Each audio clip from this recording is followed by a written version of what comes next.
বেশ কয়েকদিন আগে মোবাইল ঘাঁটতে ঘাঁটতে একটা খুব ভালো কবিতা আমি দেখতে পেলাম এবং কবিতাটি দেখা মাত্রই আমার মনে হলো আমি একটু কবিতাটা পড়ি সবার মধ্যে এবং বন্ধুদের সাথে সেটা শেয়ার করি।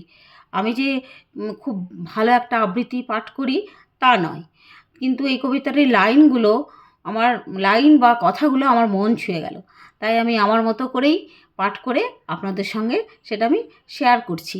দেখুন কতটা কি আমি পারলাম।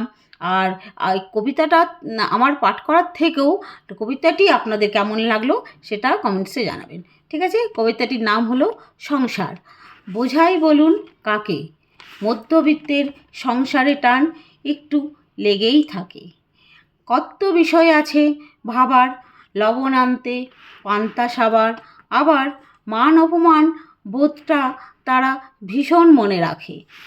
অনেক কিছু থাকবে চাবার, মোদ্দা কথায় দুমুঠ খাবার, আবার ঝুট ঝামেলায় জড়াতেই ভয়, প্রয়োজনের ডাকে ধুত্তরি ছাই, বলছি এসব কাকে। নমস্কার।